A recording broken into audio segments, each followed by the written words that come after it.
战奶奶，你这是要去哪里啊？苏南见老太太要出去，问了句。老太太答道出去了那么长时间才回来，去山脚下找我那些老友们聊聊八卦，打打牌。她向来不摆老夫人的架子，跟山脚下的那些工人的老母亲混得特别好。那些老太太们很喜欢和老太太聊八卦。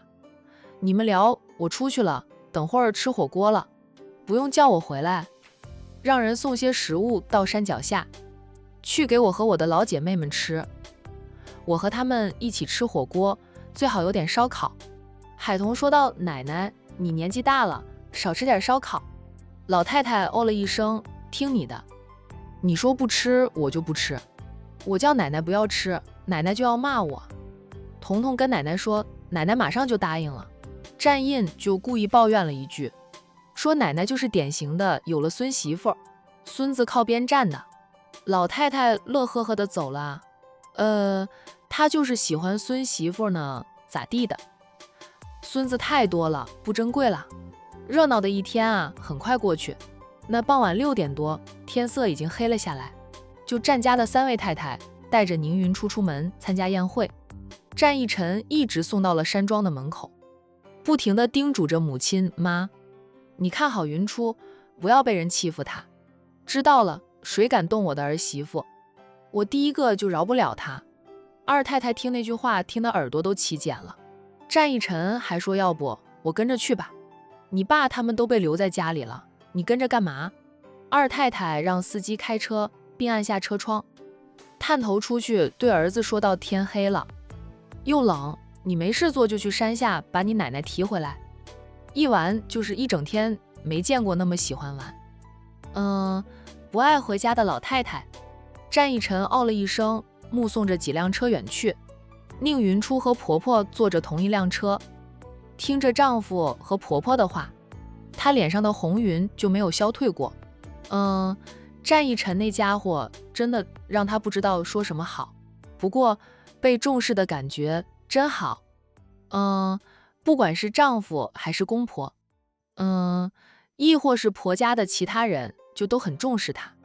那从她2岁失去亲生父亲后，她都是活在被嫌弃被欺负之中，得不到半点母爱不说，还数次差点被亲妈害死。小姑姑是能给她一点关爱，但是小姑姑嫁了人的，不能天天在娘家。弟弟天磊在家里也能给她一点温暖，后来那点温暖都被宁思琪斩断了。宁思琪让父母将弟弟送到封闭式的学校，不能天天回家，也就没有人给他温暖了。就想到宁思琪，宁云初就想到了龙太太。如果两者真是一个人，宁思琪要策划什么阴谋？车子在山脚下停了一下，战二太太按下车窗，冲着山脚下的那几栋楼房大声叫喊着妈。天黑了，赶紧回家吧。宁云初看得有点目瞪口呆，在她眼里，婆家的女性都是温雅知性的，端的是高贵大方。刚刚婆婆那一声叫喊，好像农村里的大妈到处找孩子回家吃饭。老太太回应了，宁云初听力强才能听到。战二太太也就是那样叫喊一声，很快便按上了车窗，纷纷司机重新开车。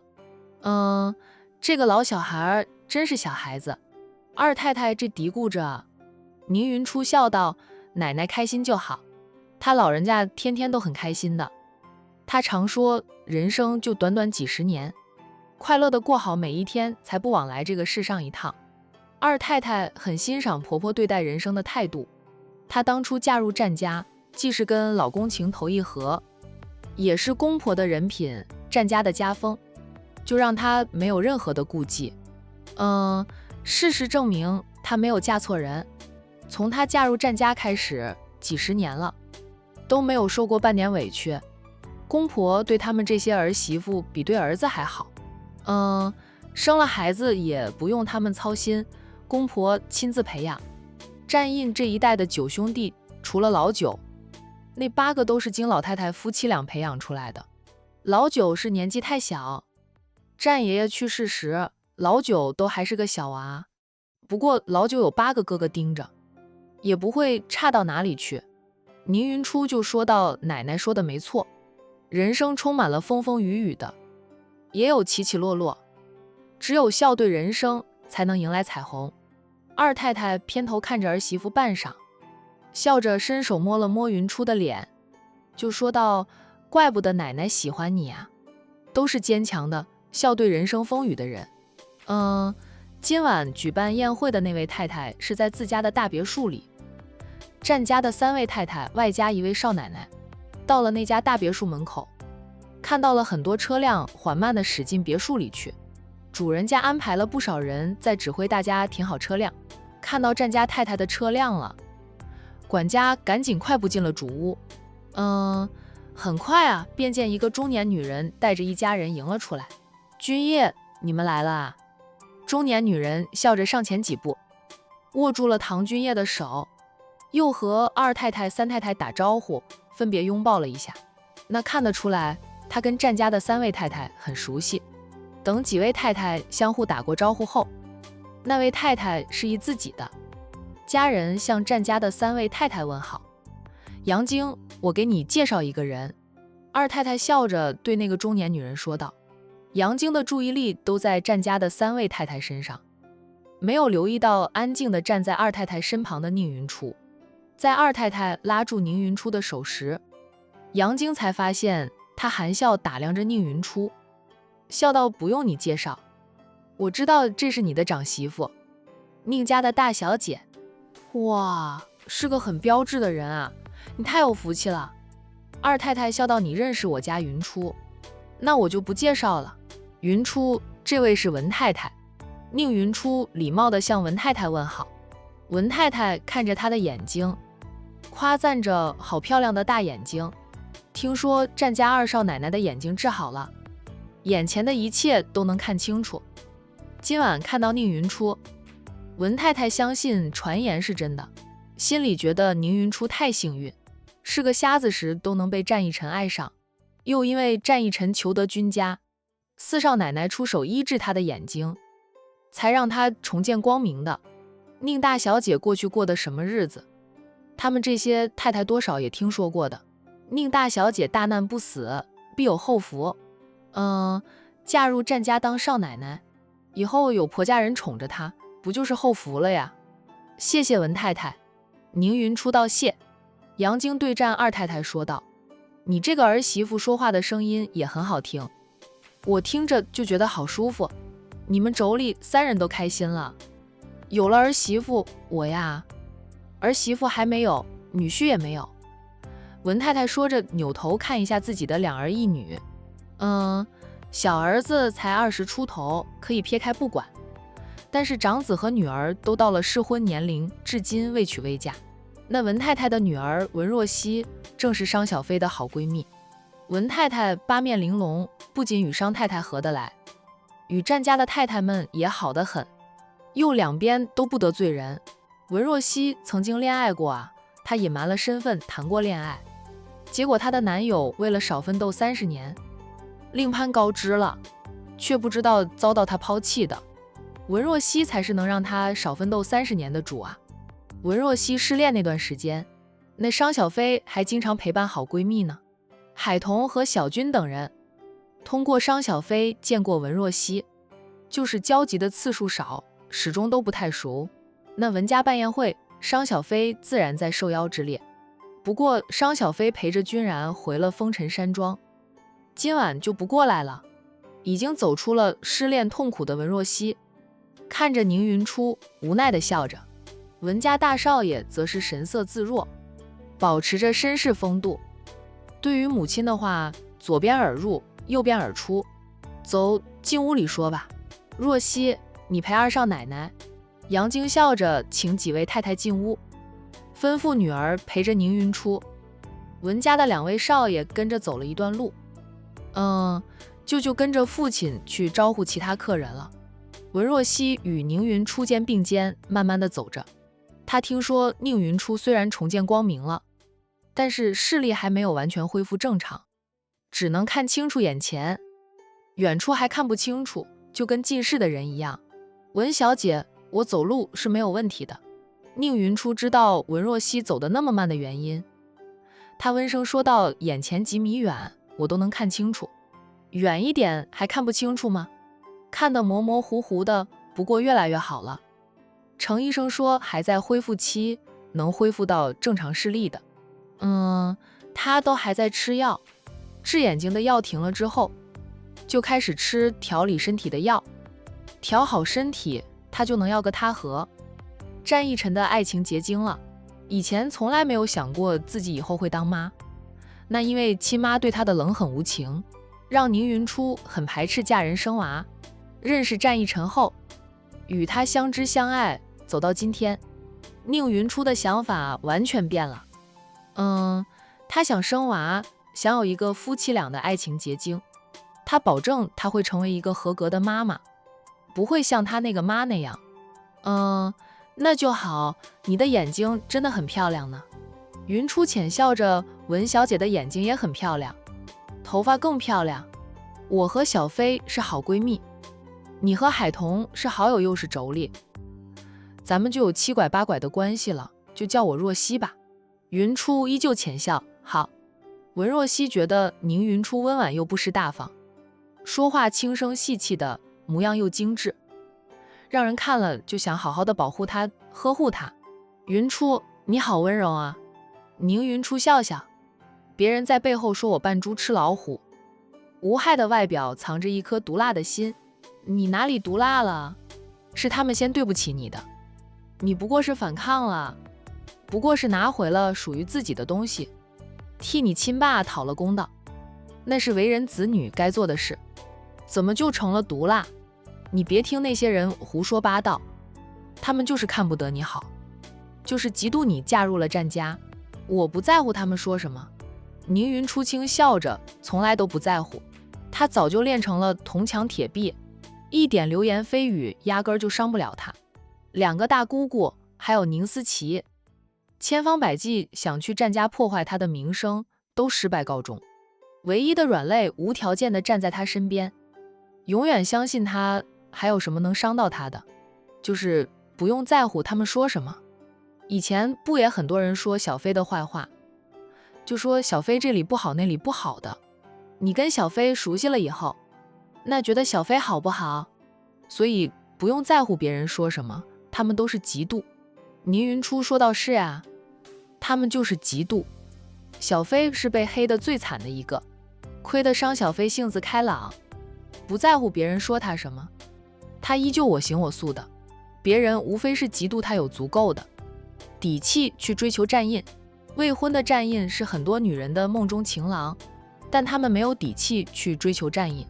商小飞有那样的底气，又敢公开表白，公开追求，不管商小飞能不能追到战印，他们都嫉妒不已，就在背后说商小飞的坏话，败坏商小飞的名声。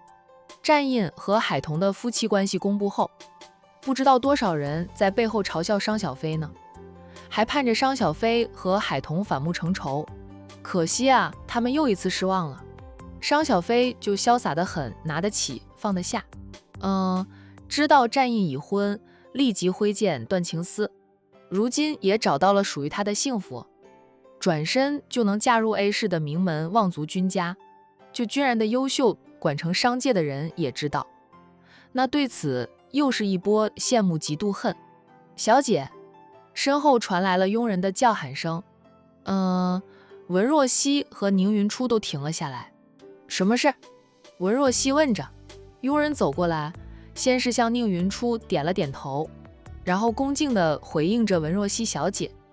来了位龙太太，我们都没有见过的，不了解她，不知道龙太太在管城是什么地位。需不需要通知主人家亲自出去迎接啊？一般来说，一般的客人来了，都是管家招呼着进屋的，只有那些身份特别贵重的，主人家才会带着一家人亲自出迎。龙太太，文若曦蹙着秀眉，她对这个龙太太也陌生得很。没听说过。宁云初秀眉挑了挑，但没有说话，毕竟他是客人呀，文若曦才是主人。来者是客，请龙太太进来便是。文若曦很快就吩咐了佣人，文家今晚办的宴会，都能请得到战家的3位太太过来。那来的宾客呢，都是他们上流社会这个圈子里的人。那个龙太太能来，想必呢也是收到了邀请函的哈，就身份不会太低，就是文若曦都没有。听母亲提及过那位龙太太，我去招呼龙太太吧。文若曦改变了主意，不管龙太太的身份地位高低，她这个文家千金出去迎接，也不算轻视对方吧。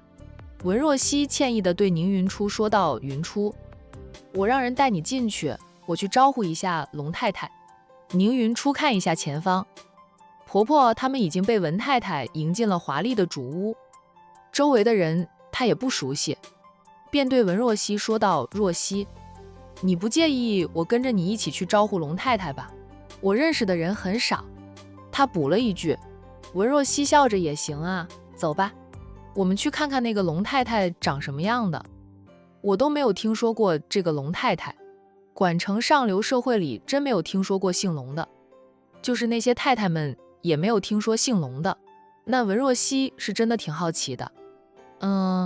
我倒是见过一回龙太太，但不知道我见的那位龙太太和今晚的这位是不是同一个人？”文若曦拉着宁云初走，听了宁云初的话，她惊诧地问着：“你见过？”数天前我在海童的书店里看到了一位自称龙太太的少妇，年纪很轻，也就20岁出头，长得挺漂亮的，一身的珠光宝气。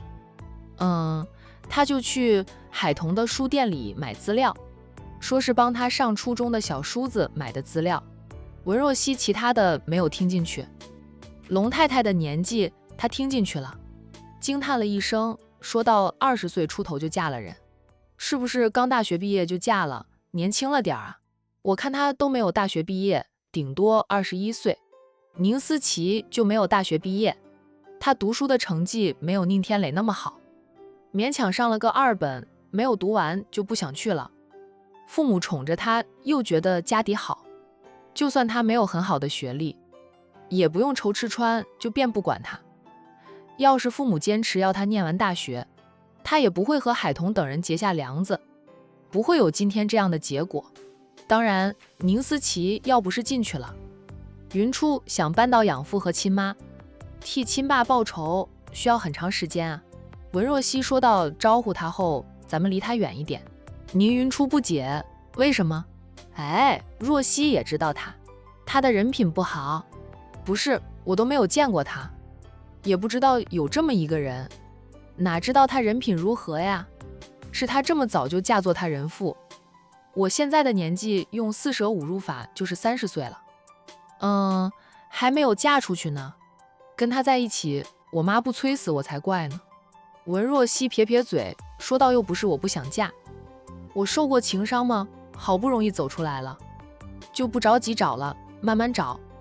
这一次我听长辈的，就找个门当户对的，经历过失恋，受过情伤后。”文若曦信了长辈们的话，还是门当户对的好。像他那段恋情，对方就是为了攀高枝抛弃了他。宁云初笑道：“就算不是门当户对，也不能差太远。你和战二少爷就很般配，很适合。还有小飞和君5少也是。看到小飞现在收获了幸福，我对我的未来也充满了希望。相信总有一个真心爱我的男人，会在前方等着我。若曦这么好，肯定能找到好男人的吧？”文若曦笑：“承你贵言。不过我现在真不急，我妈就急死了，成天催我和我哥。我弟还小，倒是不用整天听我妈念经。”宁云初莞尔，面对着整天催婚的长辈，不就是听长辈念经？长辈念，亲戚见了你也念。多少未婚的逢年过节都不敢回老家了，一回老家就要面对着催婚。偏偏现在的年轻人都看得开，不喜欢结婚，剩男剩女越来越多，这结婚率低了，生育率就跟着低。那国家出台多少政策都催不动年轻人结婚生娃。两个人边走边说，很快就走到了别墅门口。由于大部分宾客都是现在到，文家内院的露天停车场停不下那么多车子了，文家的佣人正在指挥着宾客们将车子停在别墅门口，或者停靠在路边。停在路边的车辆已经排成了一条长龙。小姐，看到文若曦出来，佣人叫了她一声。文若曦跟那些刚到的宾客们打招呼，那问过好后，让人带着客人进别墅去。她看了一圈都没有看到龙太太，问着佣人，那位龙太太呢？还在车上，她的车子刚停好。佣人指着不远处的一辆豪车，告诉文若曦，车上的宁思琪呢，看到了姐姐，也看到了文若曦。她以前经常跟着母亲参加宴会，见过文若曦数面，就是没有什么交集。她能认得文若曦，文若曦却不认得她，因为以往在宴会上，她这个宁家二小姐无法跟文家千金相提并论。文若曦又是商小飞的好闺蜜，她几乎都是和商小飞在一起的。那宁云初怎么会和文若曦一起出来？宁思琪心里就嘀咕着，以前她想结交的千金小姐都结交不到，现在看到一直被她踩在脚底下的宁云初，跟文若曦挺好的，宁思琪就抑制不住嫉妒。太太，请控制好你的情绪，今晚的宴会，太太只需要待半个小时就可以，不能露出任何破绽。龙家保镖呢，冷冷地提醒着宁思琪。宁思琪想起了龙先生的狠辣，心头一凛，连忙说道：“我知道了，下车吧。”那保镖又说道：“文家的这一场宴会，宴请的都是管城商界有头有脸的名流太太、千金们，也有不少老总陪着太太们过来的。龙太太这个身份是第一次在管城上流社会的宴会上露面，低调点，不要过于嚣张，目中无人。”2名保镖先下车，然后再帮宁思琪拉开车门，让宁思琪下车。宁思琪今晚穿着一袭红色的晚礼服，再披着披肩，她皮肤白皙，穿着红色的晚礼服显得高贵大方。因为年轻，满脸的胶原蛋白，她只是化了个淡妆，让她看上去更加的年轻漂亮。她手里还拿着一只红色的精致手袋。下车后的她先是环视一下四周，然后才带着2名保镖走向文若曦和宁云初。龙太太，文若曦脸上挂着得体的笑容，笑着和宁思琪打招呼：“我是文家的千金，文若曦。”龙太太，里面请。文若曦见到宁思琪后，确定自己是真的不认识这个人，便自我介绍了身份，热情地请着宁思琪步行进入别墅。宁思琪甜甜地笑着和文若曦问好，还和文若曦握了握手，然后他就看向宁云初。文若曦向他介绍着，这是我的朋友宁云初，宁家的大小姐，也是战家的二少奶奶。宁思琪笑着对姐姐说道：“原来是战家的二少奶奶呀，我们是不是见过？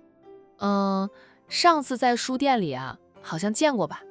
宁云初神色柔和，尖尖地笑着：“是见过，我对龙太太有点印象。那龙太太的声音，我听着特别的熟悉。”宁思琪心里有点紧张了，果然，宁云初最熟悉的就是她的声音。镇定，镇定，千万不能露出破绽。被宁云初识破的话，龙先生会很生气的。他一生气，他就没有好下场。他怕什么呀？宁思琪在心里告诉自己，向来都是他欺负宁云初的，他不用怕这个女人。张二少奶奶怎么会觉得我的声音特别熟悉？我们好像就见了一次面吧？宁思琪装着不解的样子说道：“我记得是只见了一次面，在管城中学门口的那家书店里。见过的，我那天去帮我小叔子买资料。”宁云初还是那副样子，声音也是温柔动听。龙太太的声音和我妹妹说话的声音特别像，如果不看龙太太的面容，仅是听着龙太太说话，我会以为龙太太就是我那个妹妹。宁思琪笑，原来如此。我和张二少奶奶的妹妹长得很像吗？那也没有，五官一点都不像。我那个妹妹没有龙太太这么漂亮。宁思琪在心里骂着，我比你漂亮多了。死瞎子，居然敢说她不够漂亮。谁说她不够漂亮的？她也很漂亮的好不好？那龙太太的身形和声音呢，就和我妹妹很像。哦，是吗？听二少奶奶这样说，我都想见见二少奶奶的妹妹了。不知道二少奶奶的妹妹今晚是否也在？宁云初温声答道：她今晚不在。我跟她是义父姐妹，感情不太好。我在的场合里，她都会避得远远的。宁思琪心塞得很，那谁说她会躲避宁云初？这个死瞎子说的他宁思琪很怕宁云初似的，他从来就没有怕过宁云初。那就算宁云初嫁入了战家当二少奶奶，有战家当靠山，也掌控了宁家的生意，在管城一鸣惊人，他宁思琪都没有怕过宁云初。宁云初一向都是被他踩在脚底下，被他欺负整治的对象，但是此刻宁思琪被气死也不能替自己说一句话，还得保持着笑容，说到这样呀，战二少奶奶是不是个严厉的姐姐，管着你妹妹，所以你妹妹就躲着你，不敢和你同场合出现。宁云初看着宁思琪，沉默了片刻后，问道：龙太太看我像是个严厉的姐姐吗？是我那个妹妹做了太多对不起我的事，心虚不敢见我。龙太太不好意思，不说这个了。宁云初歉意的道：人家龙太太是来参加宴会的，不是听她抱怨妹妹不好的。宁思琪在心里咆哮，谁做了对不起她的事？是这个死瞎子欺负她，霸占了宁家的家产及大别墅，将她赶出了宁家，不给她钱，不给她房子，让她过得穷兮兮的，连弟弟每个月要给她的生活费，也在死瞎子的劝说下，减了几千块钱。是宁云初对不起他，好意思说是他对不起宁云初，欺负他，现在不能替自己辩解，宁云初就往他头上扣屎盆子。外面的人还说宁大小姐这温柔婉约，虽然一直被欺负，在宁家过得还不如佣人，但她天生的气质却比宁二小姐还要像个名门闺秀。那有谁知道宁云初是个芝麻馅呢？腹黑狡猾得很。文若曦也笑道：龙太太，咱们进去。她请着龙太太进别墅，还不忙拉着宁云初的手。宁云初是能看见了，也只能看到眼前，跟高度近视的人一样。他要照顾一点云初，虽说两个人过去没有什么交集，今晚却是一见如故的。文若曦呢，喜欢和宁云初交朋友。宁思琪看到文若曦对姐姐那么照顾，又嫉妒得很，跟着她的2名保镖担心她会露出破绽，趁文若曦他们不注意，就上前一步轻碰了一下宁思琪，提醒她忍住。宁思琪最恨的就是宁云初和海童，尤其是姐姐宁云初。哇，见到宁云初就恨不得扑上前撕了。但是此刻她的身份是龙太太，她面对这个义父姐姐，不仅不能流露出恨意，还需要微笑面对。该死的瞎子还在她面前说她的坏话，怕是没少在别人面前说她的坏话吧？怪不得她联系以前的那些朋友，以及跟她母亲交好的一些太太，都得不到帮助，人家还拉黑了她的手机号码。不想再和她联系，肯定是宁云初到处败坏她的名声。死瞎子，死瞎子！宁云初就算重见光明了，宁思琪依旧骂他瞎子，后悔呢，在瞎子还没有恢复光明之前整死他。他爸妈也是要什么面子呀，直接弄死了宁云初，就没有现在那么多事了。宁思琪甚至在心里怨怪父母，当年没有弄死宁云初，被宁云初长大后攀上了高枝，对父母进行反杀。现在父母都在监狱里头，怕是要将牢底坐穿。进了别墅，文若曦便安排佣人带着宁思琪进屋。她没有进屋，而是带着宁云出去和她另一位朋友打招呼，介绍宁云初和那位千金小姐认识，那是林家的千金。宁云初与林小姐握了握手后，林小姐便和文若曦说话，不太爱搭理宁云初。察觉到林小姐对自己的排斥，也不在乎。她对文若曦说道：“若曦，我先去我婆婆身边。”“好，你去吧，小心点。”那文若曦也能感受到林小姐对宁云初的不喜。等宁云初走后，她问林小姐：“司仪，那你对宁小姐有意见？”“我看你不喜欢她的样子。”林司仪反问她一句：“宁云初是人民币吗？那人人都要喜欢她，我就是看不惯她那副温柔婉约的样子。”“骗子哈，虚伪得很。文若曦、云初的样子生成那样子，又不是她想要生成那样子的，能怪得了她吗？那她也没有骗了谁，怎么就虚伪了？她当初过得那么辛苦，如果不伪装一下，早就死了。换成你是她，你也会那样做的。难不成你会大大咧咧地说你要替亲爸讨公道？那要将继父和亲妈送进监狱里去，那样的话，你连成年都活不到。”林思怡语塞，半晌，他说道：“总之，我就是不喜欢他，人家也用不着你喜欢。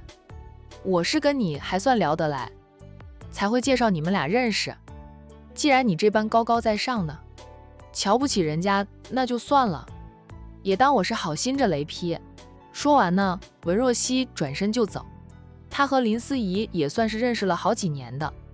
林家在管城很低调，但林家的身份地位都不低的，否则林思怡也不会出现在文家的宴会上。就林思怡那样看待宁云初，文若曦就觉得自己对林思怡看走眼了。这个女人平时在他们的面前落落大方的，那没想到她会那样看待宁云初。可能呢，林思怡是觉得宁云初好歹被养大了，不该送继父和亲妈进去吧。但呢，宁太太不是宁云初送进去的，她是伤害了海玲母子俩，又涉黑才被抓进去重判了的。宁总倒是宁云初送进去的，那也是宁总害死了亲弟弟，做生意还做了些违法的生意，被宁云初拿到了证据才能送他进去。那宁总夫妻俩都是罪有应得。虽说宁云初大义灭亲，一鸣惊人，还是很多人都挺他的。他在宁家过成什么样子，大家都看在眼里。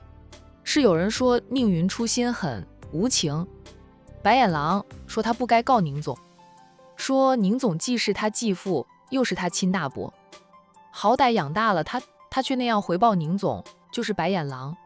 当初听了太多人这样骂宁云初的，文若曦只是跟身边人说了句未经他人苦，莫劝人为善。宁云初还是宁太太亲生的女儿呢，但是宁太太是怎么对待宁云初的，简直就是比后妈还要像后妈。宁云初瞎了10年，听说就是他亲妈和继父的手笔，那有哪个当妈的会这样对待亲生女儿的呀？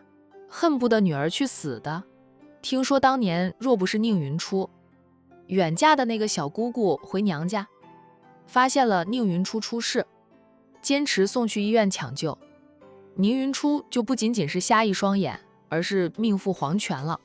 是继父不慈，亲妈不爱，是他们先做了对不起宁云初的事，伤害了宁云初，而宁云初不过是拿回了属于自己的一切，替亲爸讨了公道而已，还要被那么多人骂他指责他，真是世风日下，人心不古呀。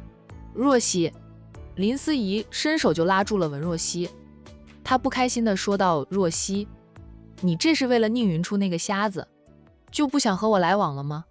亏得我还以为我们俩是朋友呢。他们俩虽然算不上闺蜜，但也时不时约对方出来聚会，算是谈得来的朋友了。”文若曦看着他说道：“云初现在能看见了，他不再是瞎子。思怡，你今晚怎么回事？你的言语让我感到陌生，你简直就像换了一个人似的。”文若曦觉得自己又识人不清了，就像他那段恋情一样，以为找到了真爱，结果找到了个针扎。跟林思怡聊得来，他以为林思怡能交个朋友，现在觉得他和林思怡的三观不一致，还是小飞最好。哦，怪不得她的闺蜜只有商小飞一人，不是她交友太挑，实在是有不适合，无法深交下去。她能重见光明，都是战逸晨的功劳。是战逸晨跑了几次，才求得程医生过来帮他治眼睛。也不知道他走了什么狗屎运，能得到战逸晨的爱。他刚进来的时候，我也看到了，战二太太对他挺好的呀。听说二太太就很维护他这个儿媳妇。有些人呀，就是命好。文若曦听出来了，从林思怡的话里听出了满满的嫉妒及酸意。特别是提及战逸晨的时候，文若曦上下打量着林思怡，不客气地问她：“你喜欢战逸晨？”林思怡的脸一下子就红了。她是爱慕过战逸晨，每次在宴会上遇到战逸晨的时候，都会有意无意地在他的面前晃。可惜晃了10几次，战逸晨对她都没有印象。她告诉母亲，她喜欢战逸晨，想嫁入战家当二少奶奶。父母倒是支持她，但父母说了，让她凭本事，就是让战逸晨爱上她，那样她才能嫁入战家，就不要指望着父母帮她出谋策划什么的。他们要跟战氏集团做生意，不想做得罪战家的事。再说了，感情的事是强求不来的。若是她无法让战逸晨爱上她，就算父母去跟战家联姻，也不会成功呀。战家那几位已经开始接管家族生意的少爷，是很少会参加宴会的，只有那些身份贵重的老大老办宴会，才请得动他们。战逸晨从20岁开始跟着家中长辈露面，学着应酬交际，到现在出席的宴会一共也就20次左右。林思怡就在他面前晃了10几次，他都对林思怡没有印象。林思怡心里的郁闷可想而知。以前战逸晨一直单身，也没有个女朋友。林思怡没有嫉妒的对象，心态还好一点。她也想像商小飞追求战印那样，大胆的向战逸晨表白，但见到商小飞追战印，却连战印的衣角都摸不着，还要被无数人嘲笑，那林思怡就打退堂鼓了。她没有商小飞那种洒脱，被无数人嘲笑，抹黑名声，依旧我来我往，浑不在乎。就等他听说战逸晨喜欢宁云初了，又后悔得很，后悔自己没有去表白，没有大胆的追求战逸晨，错过了战逸晨。打听过宁云初后，就林思怡就更嫉妒了。今晚见到被战逸晨宠在心尖上的宁云初了，林思怡的嫉妒再也压抑不住，疯狂地表现出来。哎，你什么时候喜欢战逸晨的？文若曦还真的不知道林思怡喜欢战逸晨，她只是听说挺多女孩子爱慕战家的少爷。战家的少爷，文若曦承认他们的确很优秀，个个都是人中龙凤，帅得很。鉴于好闺蜜追求战印失败，文若曦是从来不敢肖想战家的少爷。就她连一个普通家庭出身的精英男人都守不住，哪敢打战家少爷的主意？